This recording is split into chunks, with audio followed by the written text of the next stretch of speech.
how the secret to a life well lived is not necessarily in avoiding distractions. ውድ ወንድሞቼና እህቶቼ ምንም እንኳን ጥቂት ሳምንታት ያለፉ ቢሆንም ለመጨረሻ ጊዜ እዚህ በቆምኩበት ወቅት ያነሳሁት አንድ ነጥብ ነበር። ስለ አንድ መልካም ህይወት ሚስጥር ስንወያይ ህይወት የተሳካ የሚሆነው ትኩረትን የሚሰርቁ ነገሮችን በማስወገድ ብቻ ሳይሆን ወደ ትክክለኛው አቅጣጫ በመገስገስ እንደሆነ አንስተን ነበረ። በህይወታችሁ ውስጥ ሆን ተብሎ የተወሰደ እርምጃ ሳትወስዱ ውሳኔዎችን በእናንተ ላይ ሳይሆን በእናንተ አማካኝነት ይወሰናሉ። አቅጣጫችሁ በሌላ አካል ሳይሆን በእናንተ ይወሰናል። ምክንያቱም ምርጡ መከላከያ ጥሩ ጥቃት ነውና። ሁልጊዜም ወደፊት በመገስገስ ላይ ናችሁ። አቅጣጫ የለሽ የሆኑ ሰዎች በህይወት መኖራቸውን ምክንያት ያላወቁ በዕለታዊ እንቅስቃሴያቸው ምን እያደረጉ እንዳሉ ግልጽ ያልሆነላቸው ሰዎች በህይወት ውጣ ውረድ እና ትኩረት በሚሰርቁ ነገሮች በቀላሉ የሚወሰዱ ናቸው። ህይወት እንደ ውቅያኖስ ናት። እናንተ በዚያ ጀልባ ላይ ሆናችሁ አንድ የተወሰነ አቅጣጫ መቅዘፍ አለባችሁ። የሆነ ቦታ መድረስ አለባችሁ። አለበለዚያ የባህር ሞገዶች የትም ይወስዷችኋል። የትኩረት ማጣት የህይወታችሁን ጊዜ ያለማወቅና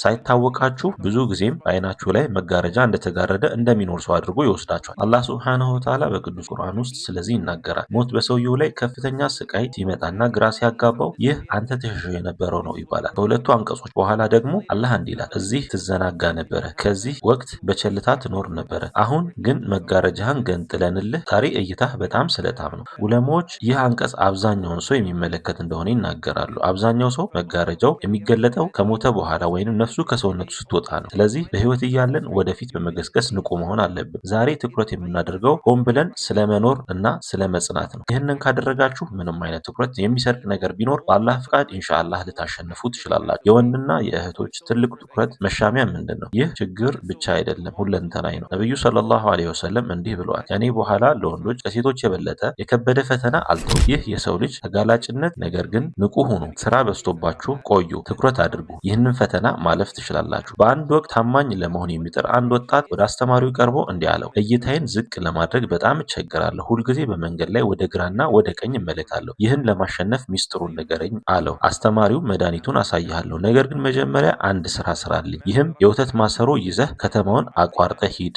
ምንም እንዳይፈስ፣ ምንም እንዳትጠጣ በአንተ ላይ እታመናለሁ። ለጓደኛዬ አድርሰህ ወይም ይዘህ ተመለስ አለው። አስተማሪው አብሮት አንድ ተማሪ ልኮ ወተቱ ቢፈስ ወይንም ቢጠጣ ቀጣው ብሎ አዘዘው። ወጣቱ ሲመለስ ሼሁ በገበያ ቦታ ያንን መደብር አየህ፣ ያቺን ሴት አየሃት ብለው ጠየቁት። እሱም አላየሁም፣ ምንም አላየሁም አለ። ለምን ሲሉት ምክንያቱም እፈራ ነበር፣ ወተቱ ተደፍቶ በአደባባይ መዋረድን እፈራ ነበር ሲል መለሰ።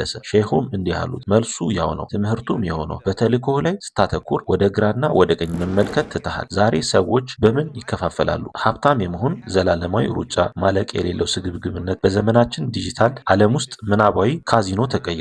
በኪሳችን ካዚኖ አለን፣ የስፖርት ውርርድ እና ሌሎችም አሉ። አሳዛኝ ነው። በ2025 የተደረገ አንድ ጥናት እንደሚያሳየው ብዙ ሰዎች ከመጽሐፍ ከማንበብ ይልቅ ውርርድ ላይ ተሳትፈዋል። ዓለም ሁሉ ይህንን እየተከተለ ቢሆንም ማምለጥ ይቻላል? አዎ ይቻላል። ራስዎን በአላህ ሱብሓነሁ ወተዓላ አምልኮ ውስጥ አስገቡ። ምላሳችሁን በአላህ ዚክር አርጥቡ። እሱ ማን እንደሆነ፣ ምን እንደፈቀደ፣ ምን እንደከለከለ፣ የህይወቴ ዓላማ ምን እንደሆነ እና የመጨረሻዬ ወዴት እንደሆነ አስታውሱ። ያንን ብቻ አድርጉ። ነብዩ ሰለላሁ ዐለይሂ ወሰለም እንዲህ ብለዋል፣ አላህ እንዲህ ይላል፣ የአደም ልጅ ሆይ እኔም በማምለክ ላይ ተጠመድ፣ ደረትህን በሀብት እሞላለሁ፣ ገንዘብ ከሚገዛው ሁሉ በትርፍ ወሬ እሞላችኋለሁ፣ ፍላጎቶችን አልጠብቅልህም። ሰዎች በሌላ በምን ይከፋፈላሉ? በማህበራዊ ሚዲያ፣ በኖቲፊኬሽኖች። መፍትሄው ለራስህ የምትጠየቅባቸውን መልካም ተግባራት መጀመር ነው። ኃላፊነት የሚሰማህ በጎ ፈቃደኝነት ውስጥ ግባ። ሰዎች በከንቱ መዝናኛ ምክንያት ህይወታቸውን ሲያባክኑ አንተ የምትሰራው ትርጉም ባለው ስራ ላይ አትኩር። በህይወት ውስጥ ስኬታማ የመሆን ፍላጎት ካለ ያንን ለማድረግ ግን ለዚያ ቁርጠኛ መሆን አለብህ። ከሰዎች ማበረታቻና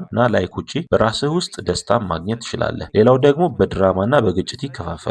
የዜና ወኪሎች መጥፎ ዜና ከጥሩ ዜና የበለጠ እንደሚሸጥ ያውቃሉ። ስለዚህ በዚያ ሚዲያውን ይሞሉታል።